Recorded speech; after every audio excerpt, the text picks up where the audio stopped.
Assalamualaikum warahmatullahi wabarakatuh. Waalaikumsalam warahmatullahi wabarakatuh. Kami dari kelompok 4 akan mempresentasikan hasil pelajaran kami tentang sebelumnya perkenalkan. Saya Aura Salawandani sebagai pemateri pertama. Saya Dina Zulfa nomor 18 sebagai pemateri 2. Saya Dina Darmawan nomor 14 sebagai pemateri 3. Saya Rumita Selasi nomor 5 sebagai pemateri 4. Saya Rina Olivia sebagai pemateri 2. Saya nomor 5 sebagai pemateri 6.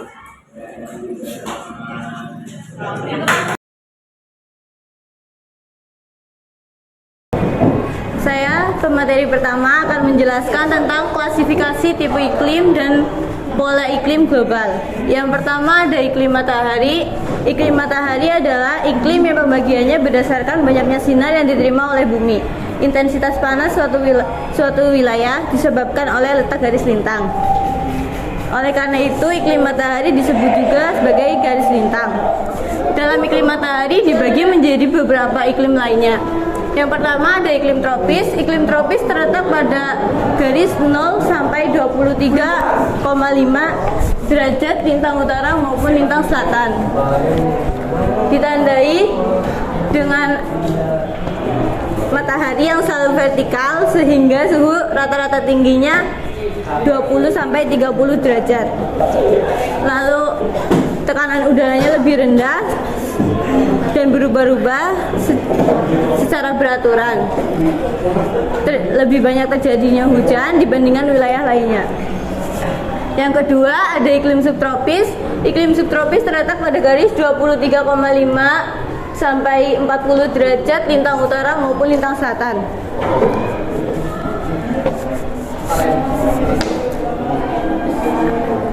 Ditandai dengan adanya daerah peralihan antara iklim tropis dan iklim sedang. Terdapat 4 musim, yaitu musim dingin, musim gugur, musim semi, dan musim panas. Pada musim panas suhu tidak akan terlalu panas, dan pada musim dingin suhu tidak akan terlalu dingin. Yang ketiga ada iklim sedang. Iklim sedang terletak pada garis 40 sampai 66,5 derajat lintang utara maupun lintang selatan. Tekanan udaranya rendah, tekanan udaranya berubah-ubah, arah angin yang bertiup berubah-ubah tidak menentu, kadang menimbulkan badai. Dan yang terakhir dalam iklim matahari ada iklim dingin terletak pada 90 derajat lintang utara maupun lintang selatan. Dibagi menjadi 2 wilayah, yaitu kutub utara dan kutub selatan. Ditandai dengan adanya iklim tundra, yaitu musim dingin yang berlangsung secara lama dan musim panas yang berlangsung secara singkat karena udaranya yang kering. Lalu ada iklim es, yaitu salju abadi akibat tekanan udaranya yang terus-menerus rendah. Pembahasan yang kedua ada iklim fisis. Iklim fisis adalah klasifikasi iklim yang pembagiannya berdasarkan kondisi sebenarnya suatu wilayah sebagai hasil pengaruh keadaan alam ataupun lingkungan sekitarnya. Yang pertama dalam iklim fisis ada iklim laut. Iklim laut adalah iklim yang berada di daerah yang dikelilingi oleh lautan. Ciri-cirinya penguapan tinggi, langit tertutup oleh awan, dan curah hujan yang tinggi. Yang kedua ada iklim darat. Iklim darat adalah iklim yang tidak dipengaruhi oleh angin laut karena letaknya di tengah-tengah benua. Ciri-cirinya kelembapan udara rendah, suhu antara siang dan malam hari yang sangat mencolok. Yang ketiga ada iklim gunung. Iklim gunung adalah iklim yang terletak di dataran tinggi seperti di Tibet dan di Deccan. Ciri-cirinya berada di daerah beriklim sedang, hujan banyak turun di lereng yang menghadap angin, dan banyak turun salju.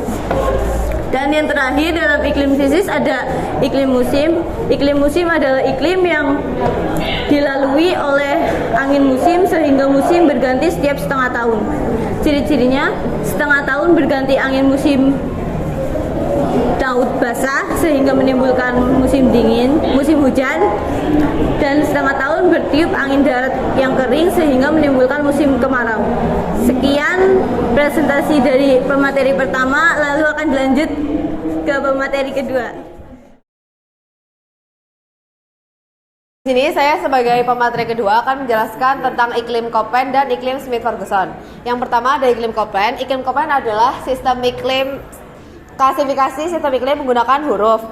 Huruf pertamanya itu huruf kapital yang menunjukkan suhu atau curah hujan. Jadi iklim A, iklim tropis, suhu terdinginnya tidak sampai 10 derajat Celcius. Selanjutnya iklim B arid atau kering, suhu kejadian penguapan airnya itu lebih sering dibanding kejadian curah hujannya. Selanjutnya iklim C itu sedang hangat, suhunya itu antara negatif 3 derajat Celcius sampai negatif 18 derajat Celcius. Selanjutnya iklim D ini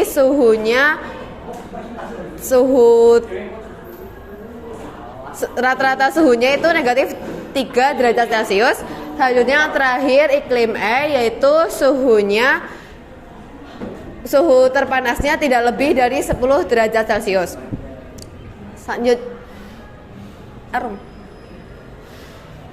Adapun huruf kedua di sistem ini yang menunjukkan kebukuan wilayah atau kelembapan suatu wilayah.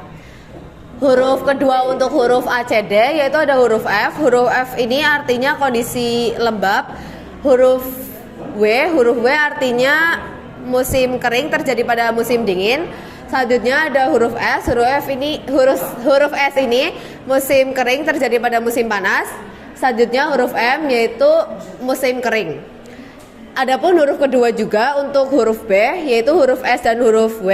Huruf S ini artinya stepa, curah hujannya itu 360 mm sampai 760 mm. Selanjutnya ada huruf W artinya gurun, curah hujannya itu kurang dari 280 mm. Selanjutnya huruf kedua untuk huruf E yaitu ada huruf T. Huruf T ini artinya tundra. Selanjutnya ada huruf F. Huruf F ini artinya iklim salju. Terus selanjutnya ada huruf H ya artinya iklim salju abadi. Lanjut. Dengan demikian pergolongan iklim Köppen dibagi menjadi 13 bagian. Yang pertama ada AF. AF ini artinya hutan hujan tropis. Selanjutnya AW artinya hutan sabana. Selanjutnya ada AM yaitu pertengahan antara hutan tropis dan hutan sabana. Selanjutnya ada BS ini artinya stepa. Selanjutnya ada BW ini artinya iklim gurun. Selanjutnya ada CW ini artinya lembab dan kering terjadi pada musim dingin. Selanjutnya ada CS ini artinya lembab dan kering terjadi pada musim panas. Selanjutnya ada CF artinya lembab yang berlangsung sepanjang tahun. Selanjutnya ada DF ini artinya hutan salju abadi dan lembab. Terus DW artinya hutan salju abadi dan kering terjadi pada musim dingin. Selanjutnya ET artinya iklim tundra. Terus yang ke-12 ada EF artinya iklim kutub. Terus yang terakhir ada EH artinya iklim salju pegunungan. Kedua yaitu iklim Smith-Ferguson. Jadi iklim Smith-Ferguson klasifikasi iklim yang sering digunakan di bidang pertanian dan perkebunan. Iklim Smith-Ferguson ini dasarnya dibuat berdasarkan kondisi di iklim tropis. Dasarnya adalah jumlah curah hujan per tahun dan tingkat kebasahan yang disebut gradien. Jadi dengan demikian dapat diketahui bulan kering itu curah hujannya kurang dari 60 mm. Terus bulan lembab antara 60 mm sampai 100 mm. Terus bulan basah lebih dari 100 mm. Lanjut. Berdasarkan nilai gradien dapat iklim Smith-Ferguson ini dapat digolongkan menjadi 8 golongan. Yang pertama ada tipe A, jika nilai gradiennya 0 sampai 14%, daerah yang iklim tropis yang sangat basah. Selanjutnya tipe B, jika nilai gradiennya 14 sampai 33%, daerahnya itu hutan tropis yang basah. Selanjutnya tipe C, jika nilai gradiennya 33 sampai 60%, yaitu ditandai dengan daerah yang agak basah dan ditandai dengan daun gugur pada musim kemarau. Selanjutnya tipe D, jika nilai gradiennya 60% sampai 100%, daerah yang ada daerah dengan hutan musim.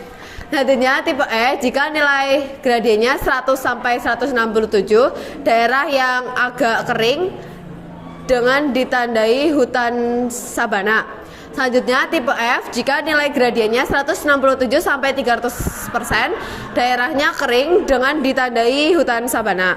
Selanjutnya tipe G, jika nilai gradiennya 300 sampai 700%, daerah yang sangat kering dengan ditandai padang ilalang. Selanjutnya yang terakhir ada tipe H, jika nilai gradiennya lebih dari 700%, daerahnya sangat ekstrim kering dan dengan padang ilalang. Sekian presentasi dari saya. Dilanjutkan dengan pemateri ketiga.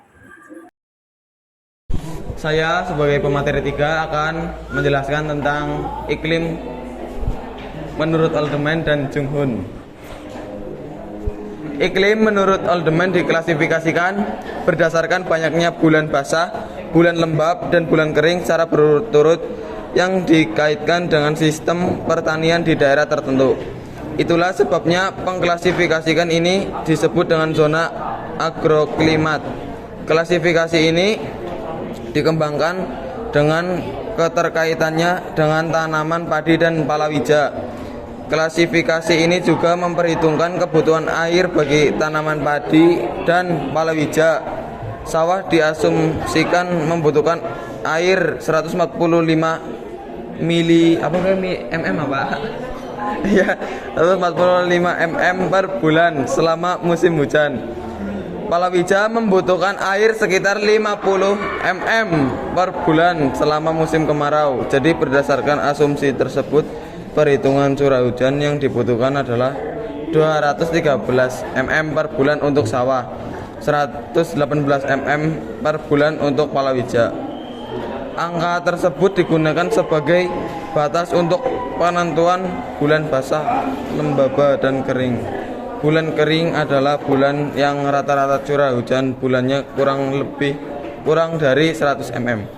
Bulan lembab memiliki rata-rata curah hujan 30 tahun bulannya sekitar 100 sampai 200 mm. Sedangkan bulan basah adalah bulan yang rata-rata curah hujan bulannya lebih dari 200 mm. Wis.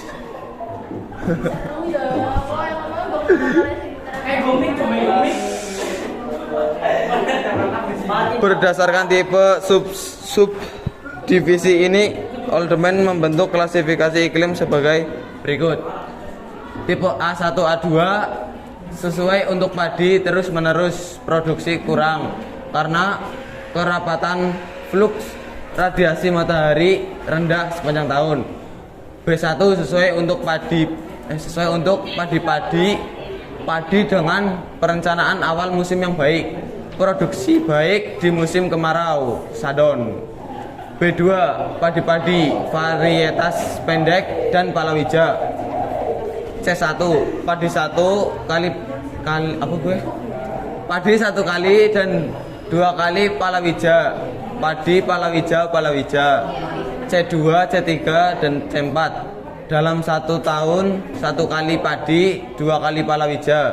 Palawija kedua hati-hati jangan jumbuh dengan bulan kering. D1 1 kali padi umur pendek dan 2 kali palawija. D2, D3, dan D4 mungkin hanya 1 kali padi, 2 kali palawija tergantung ketersediaan air irigasi. E. Terlalu kering, mungkin 1 kali palawija, itu pun tergantung pH-nya. 6. Iklim Junghun. Klasifikasi iklim menurut Junghun berdasarkan pada ketinggian tempat. Adapun klasifikasi iklim menurut Junghun sebagai berikut. Daerah panas, ketinggian 0 sampai 600 mdpl, cocok untuk perkebunan seperti kopi, karet, tembakau, coklat, dan kelapa. Daerah sedang, dengan ketinggian antara 600 sampai 1500 mdpl, cocok untuk tanaman perkebunan seperti kopi, teh, kina, dan pinang. C. Daerah dingin, dengan ketinggian 1500 sampai 2500 mdpl, cocok untuk tanaman cemara.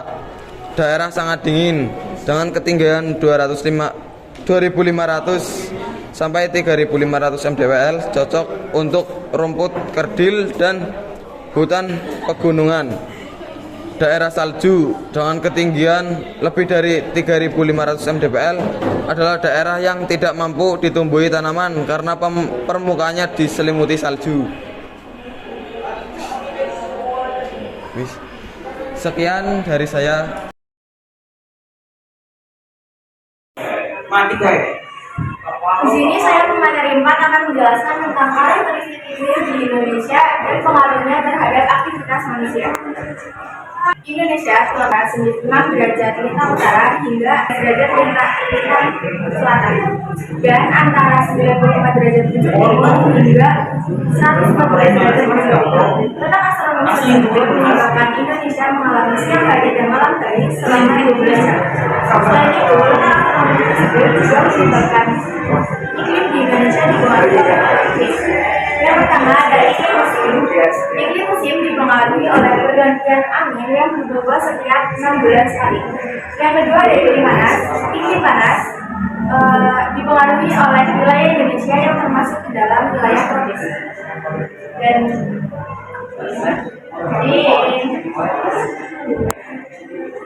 Dan yang ketiga ada iklim laut. Iklim laut dipengaruhi oleh wilayah laut Indonesia yang sangat luas sehingga terjadi banyak penguapan yang menyebabkan terjadinya hujan.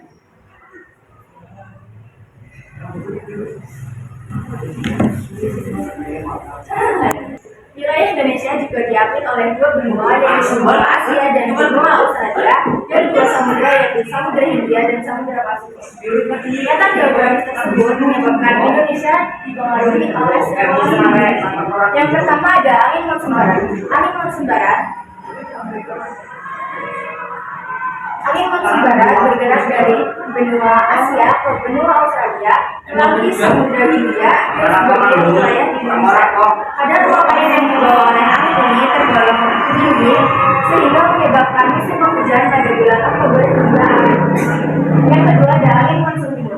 Angin monsun timur bergerak dari benua Australia ke benua Asia melalui lautan sempit di Kepulauan Indonesia sebelah selatan Katulistiwa. Kadar uap air yang dibawa oleh angin ini tergolong sedikit sehingga menyebabkan musim kemarau pada bulan April hingga Oktober. Yang kedua ada hubungan tipe iklim dan rentang alam. Tumbuhan untuk di sebagian besar daratan yang unik. Komunitas tumbuhan yang berbeda di setiap wilayah menjadi indikator iklim yang paling sensitif. Artinya, komunitas tumbuhan yang berbeda akan mempengaruhi iklim yang berbeda juga. Yang pertama di hutan tropis. Hutan tropis ditumbuhi oleh tumbuhan besar dan indah seperti kamper, kuning, dan meranti. Hutan tropis terdapat di daerah yang memiliki curah hujan tinggi dan bersuhu tinggi seperti Kalimantan, Sulawesi, Sumatera, dan Papua. Yang kedua ada hutan musim. Hutan musim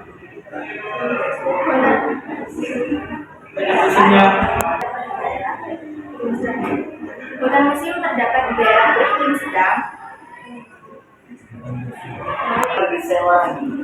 Yang kedua ada hutan musim. Hutan musim terdapat di daerah beriklim sedang seperti Pulau Jawa dan Sulawesi. Hutan musim ini juga disebut sebagai hutan merabas, yang artinya hutan ini akan menggugurkan daunnya pada musim kemarau dan akan gugur lagi pada musim penghujan. Tumbuhan yang hidup di hutan ini antara lain pohon jati, sengon, dan merati.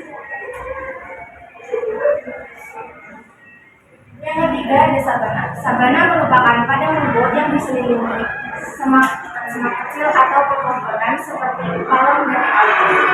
Sabana terdapat di daerah yang memiliki curah hujan sedikit dan suhu yang tinggi seperti Nusa Tenggara Timur dan Nusa Tenggara Barat. Yang keempat ada stepa. Stepa merupakan padang rumput tanpa pepohonan yang terdapat di daerah yang memiliki curah hujan tinggi dan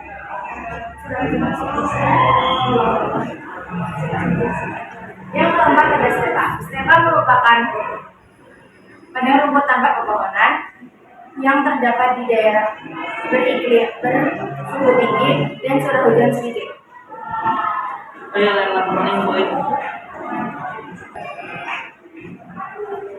Berdasarkan kelembapannya, terdapat 6 komunitas tumbuhan. Yang pertama ada padang rumput. Padang rumput terbentang di daerah tropis hingga ke subtropis. Kisaran curah hujannya sekitar 250 hingga 500 mm per tahun. Kondisi alam seperti ini hanya dapat ditemui oleh tumbuhan rumput. Yang kedua, gurun memiliki curah hujan sekitar 250 mm per tahun. Suhu hariannya sangat panas, amplitudenya sangat besar, dan penguapannya cukup tinggi. Kondisi alam seperti ini hanya dapat ditemui oleh tumbuhan yang berdaun kecil seperti duri dan tidak berdaun, tetapi memiliki akar panjang yang untuk menyimpan air. Yang ketiga ada hutan basah.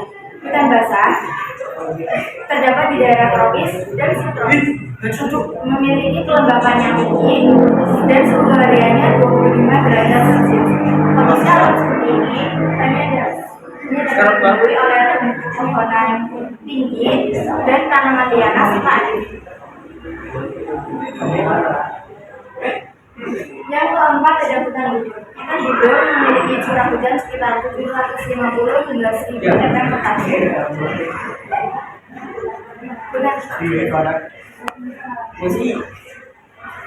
Hutan ini mengalami musim dingin dan musim panas. Tumbuhan yang hidup di hutan ini antara lain tumbuhan yang beradaptasi dengan cara menggugurkan daunnya. Yang kelima ada tundra. Tundra merupakan bioma paling dingin di antara bioma lainnya. Suhunya mencapai minus 34 derajat Celcius. Oleh sebab itu, tundra dapat dihidupi oleh tumbuhan seperti jamur, lumut, dan semak-semak kecil. Dan yang terakhir ada taiga. Taiga tersusun dari tanaman seperti pinus atau konifer. Dan taiga ini terdapat di daerah yang memiliki musim dingin yang sangat panjang dan musim kemarau yang sangat Yang ketiga, pengaruh cuaca dan iklim bagi kehidupan. Yang pertama ada di bidang sosial.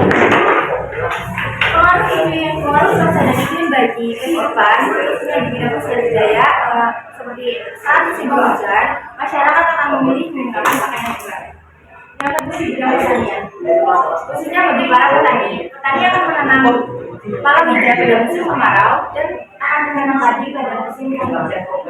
Yang ketiga di bidang pariwisata, cahaya matahari, cuaca, kering atau panas, dan udara sejuk akan mempengaruhi di bidang wisata baik darat maupun laut.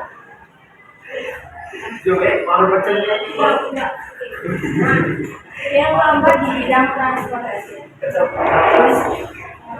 Bidang transportasi, cuaca dan iklim akan berpengaruh pada bidang transportasi, khususnya pada jalur penerbangan. Maskapai akan mengubah jadwal penerbangan jika cuaca sedang buruk. Hal itu disebabkan untuk mengutamakan keselamatan kru dan juga para. Yang kelima di bidang industri. Pengaruh cuaca dan iklim bagi bidang industri, terutama pada tanaman kelapa sawit. Tanaman kelapa sawit tumbuh pada daerah yang memiliki iklim basah. Jadi di luar iklim basah, tanaman kelapa sawit pertumbuhannya akan terhambat dan proses produksinya juga menjadi terhambat. Dan yang terakhir di bidang telekomunikasi, angin kencang dan hujan lebat akan mempengaruhi susunan ion yang menjadi tidak beraturan. Oleh karena itu, tetesan air yang jatuh akan menghambat antara listrik, dan itu akan mempengaruhi paparan sinyal seluler menjadi terhambat. Sekian. Sekian dari materi 4, bisa dilanjut untuk materi 5.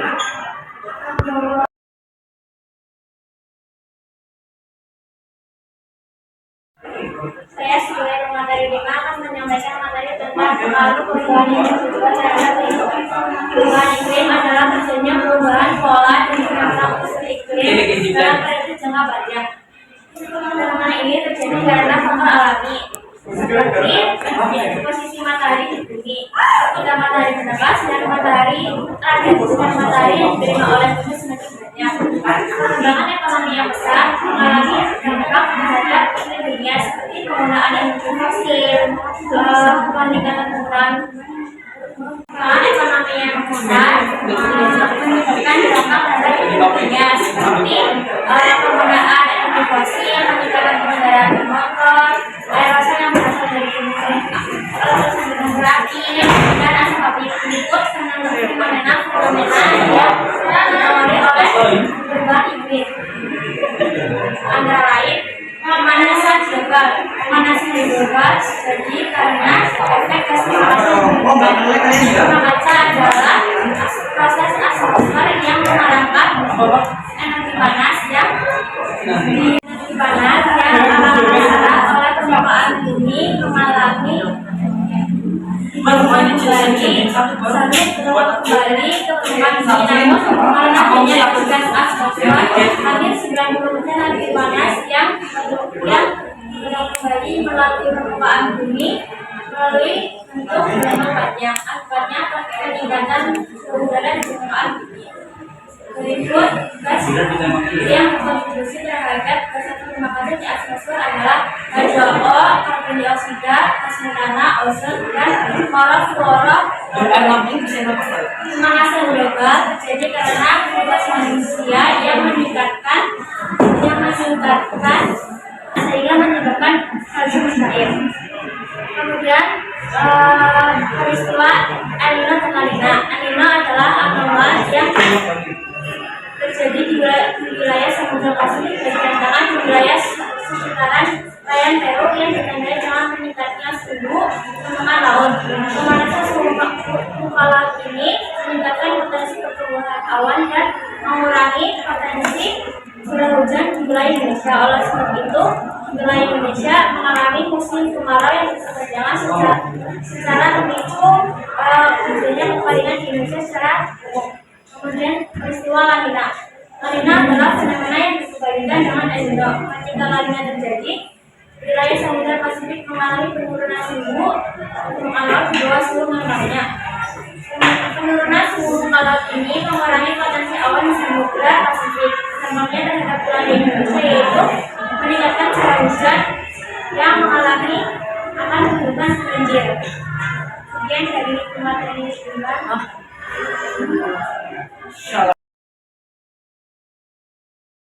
Akan menjelaskan dampak perubahan iklim terhadap kehidupan. Fenomena pemanasan global serta fenomena El Nino dan La Nina mengakibatkan perubahan iklim secara global. Terjadinya perubahan iklim ini pastinya memengaruhi kehidupan yang ada di bumi. Berikut beberapa dampak perubahan iklim terhadap kehidupan di bumi.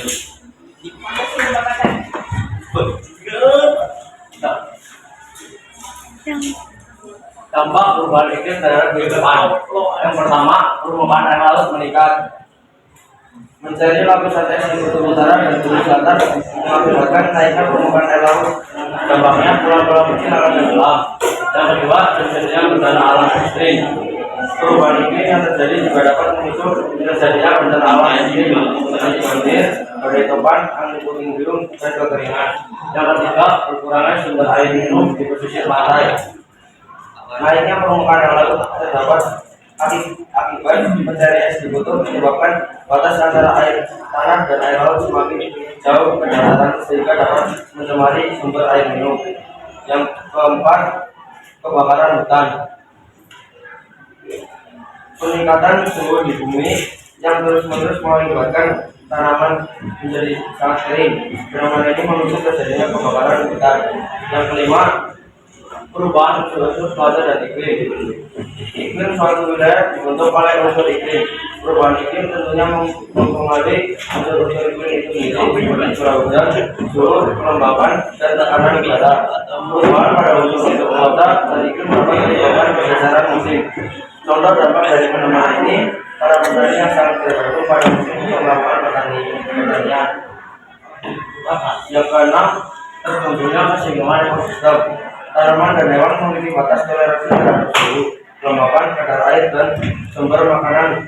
Pemanasan global menyebabkan terganggunya siklus air dan kelembapan udara. Akibatnya pertumbuhan tanaman menjadi terhambat sehingga menghambat.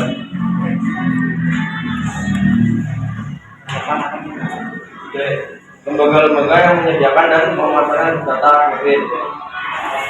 Yang pertama adalah Badan Meteorologi, Klimatologi, dan Geofisika atau disingkat BMKG.